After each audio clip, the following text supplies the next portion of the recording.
Iya benar, kami sudah menerima surat dari Pak AHY yang ditujukan kepada Bapak Presiden. Diantar langsung oleh Pak Sekjen Partai Demokrat, jadi kami sudah menerima surat itu. Dan kami rasa kami tidak perlu menjawab surat tersebut karena itu adalah perihal dinamika internal partai. Itu adalah perihal rumah tangga internal Partai Demokrat yang semuanya kan sudah diatur di dalam ADART.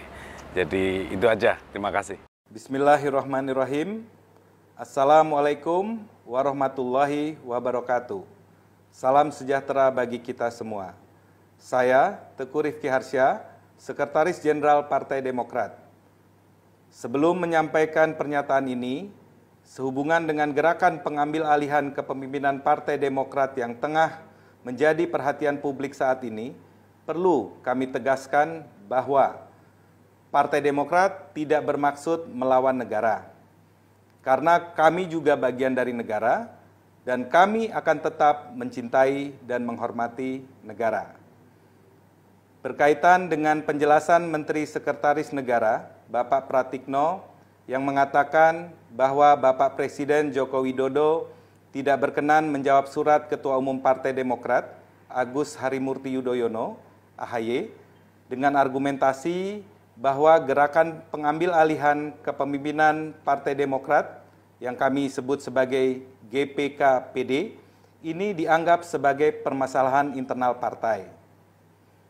Izinkan kami Partai Demokrat memberikan tanggapan dan pandangan sebagai berikut. Pertama, berkenaan dengan tidak dijawabnya surat Ketua Umum AHY, tentu sepenuhnya menjadi hak kewenangan Presiden Jokowi. Dalam surat tersebut, Ketua Umum AHY memohon penjelasan Presiden Jokowi terkait disebutnya nama Kepala Staf Presiden Muldoko sebagai terlibat dalam GPK-PD, serta sejumlah nama menteri dan pejabat setingkat menteri yang katanya setuju dan mendukung GPK-PD tersebut. Untuk diketahui dan untuk tidak menjadikan salah pengertian, Partai Demokrat tidak pernah menuduh para pejabat pemerintahan terlibat dalam GPK-PD tersebut. Adapun yang menyebut nama-nama para pejabat pemerintahan itu berasal dari Saudara Muldoko dan para pelaku gerakan yang lain, sesuai dengan kesaksian para kader yang diajak bertemu mereka. Melalui surat kami tertanggal 1 Februari 2021 yang lalu, Ketum AHY telah menyampaikan keyakinannya bahwa Bapak Presiden Jokowi, sejumlah menteri dan pejabat setingkat menteri yang disebut-sebut oleh Saudara Muldoko atau pelaku GPK-PD lainnya tidak mengetahui adanya gerakan ini. Ketum AHY juga menyampaikan bahwa pejabat-pejabat itu sangat mungkin dicatut namanya dan bahkan sebuah pembusukan politik. Partai Demokrat juga menyampaikan tetap menghormati Presiden Jokowi dan para menteri terkait dan justru tidak ingin para pejabat terhormat itu mendapatkan fitnah apapun. Kami berterima kasih kepada Menko Polhukam dan Menkumham yang berkenan memberikan klarifikasi bahwa tidak tahu menahu terkait GPK-PD tersebut. Ini membuktikan keyakinan kami bahwa tidak benar jika para pejabat negara tersebut terlibat dalam gerakan ini. Meskipun dengan tiadanya penjelasan Presiden Jokowi, tentu masih ada teka-teki yang tersimpan dalam pikiran masyarakat. Namun kami tetap menghormati keputusan dan pilihan Presiden Jokowi tersebut. Kami tetap berkeyakinan bahwa Presiden Jokowi maupun pejabat negara yang namanya disebut-sebut benar-benar tidak mengetahui adanya GPK-PD apalagi terlibat. Namun, menyangkut alasan pemerintah bahwa GPK-PD tersebut adalah hanya permasalahan internal Partai Demokrat semata, kami memiliki pandangan yang berbeda. Berikut ini akan kami sampaikan alasan kami mengapa gerakan itu bukan hanya masalah internal Partai Demokrat. Kedua, fakta menunjukkan bahwa yang melakukan gerakan pengambil alihan kepemimpinan Partai Demokrat, GPK-PD, bukan hanya segelintir kader dan ex-kader Partai Demokrat, tetapi benar-benar melibatkan pihak eksternal Dalam hal ini paling tidak KSP Muldoko, fakta juga menunjukkan bahwa yang dilakukan Saudara Muldoko bukan hanya sekedar mendukung GPKPD tersebut, tetapi yang bersangkutanlah yang secara aktif dan akan mengambil alih kepemimpinan Partai Demokrat yang sah itu.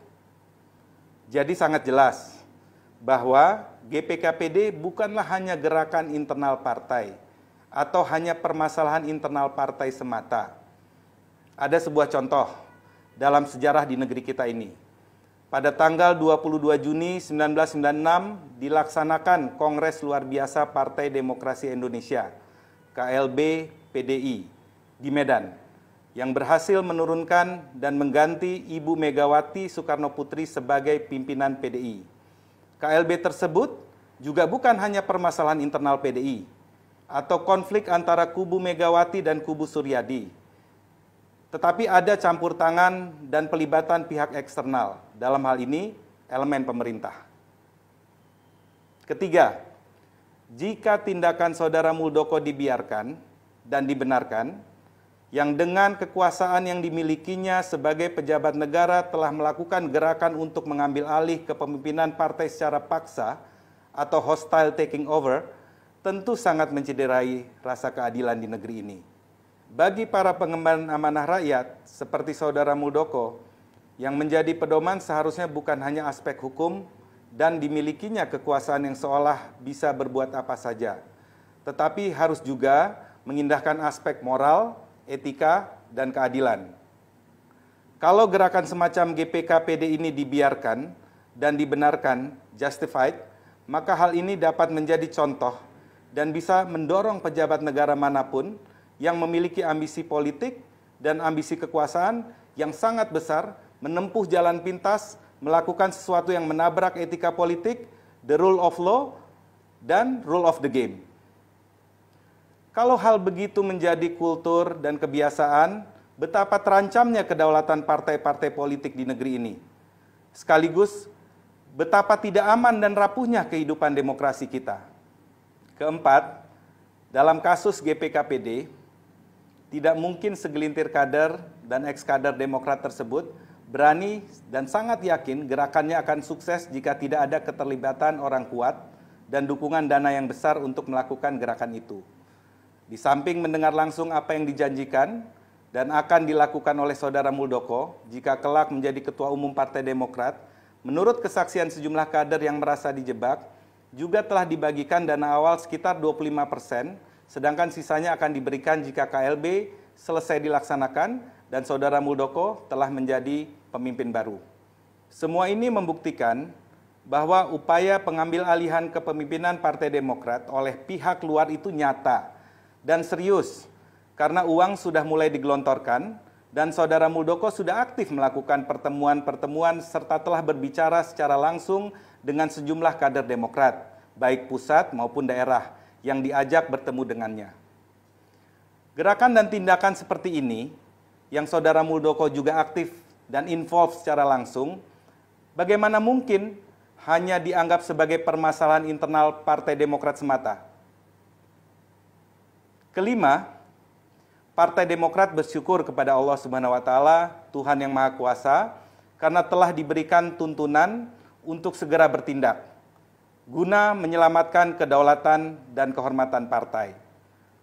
Jika Ketum AHY tidak cepat mengambil tindakan dan segera tampil menjelaskan kepada publik, meskipun dengan tetap menghormati Presiden Jokowi sebagai kepala negara, maka nasib kelangsungan hidup dan masa depan Partai Demokrat bisa menjadi lain. Banyak presiden di masa lampau yang berkaitan dengan kehidupan dan dinamika partai-partai politik di Indonesia, termasuk sejarah tentang kemelut dan benturan di tubuh partai politik yang kemudian bagaimanapun akhirnya melibatkan tangan-tangan pemerintah. Betapa sedihnya keluarga besar Partai Demokrat jika upaya GPKPD ini benar-benar dilaksanakan dan akhirnya menobatkan Saudara Muldoko menjadi ketum yang baru, merebut dari tangan ketum hasil kongres yang sah dan demokratis. Jika KLB ilegal tetap diselenggarakan, yang pasti tidak sesuai dengan konstitusi partai, AD dan ART, tidak mendapatkan persetujuan dari Majelis Tinggi Partai, dihadiri oleh mereka yang bukan pemegang suara yang sah, namun kemudian hasilnya dianggap sah dan segera disahkan oleh Kemenkumham atau diresmikan oleh negara, tamatlah riwayat Partai Demokrat yang asli, yang ingin hidup dan berjuang secara baik-baik di negeri ini, sesuai dengan konstitusi, hak politik, tatanan demokrasi, dan sistem yang berlaku. Nasib Partai Demokrat juga akan malang jika kemudian terjadi dua kepengurusan, dua ketua umum, yang kemudian dua-duanya dianggap tidak sah oleh negara.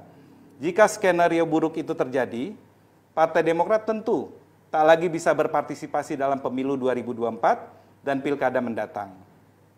Karenanya, demi nasib dan masa depan jutaan kader Demokrat, menghadapi gerakan pengambil alihan kepemimpinan Partai Demokrat ini, kami ingin berjuang baik-baik, agar sekali lagi kedaulatan dan kelangsungan hidup Partai Demokrat tetap terjaga. Pada kesempatan yang baik ini, kami mengapresiasi para kader Partai Demokrat yang telah melakukan deteksi dini dan lapor cepat kepada Dewan Pimpinan Pusat Partai Demokrat. Hal ini membuktikan bahwa Partai Demokrat tetap solid dan terlahir sebagai partai ideologis yang menjunjung tinggi integritas dan kehormatan. Inilah perwujudan atas apa yang disampaikan Ketua Umum AHY sebagai kode etik keperwiraan dan jiwa seorang kesatria. Sekali lagi, kami bangga dengan seluruh kader Partai Demokrat dimanapun berada. Demikian pernyataan kami. Terima kasih. Wassalamualaikum warahmatullahi wabarakatuh.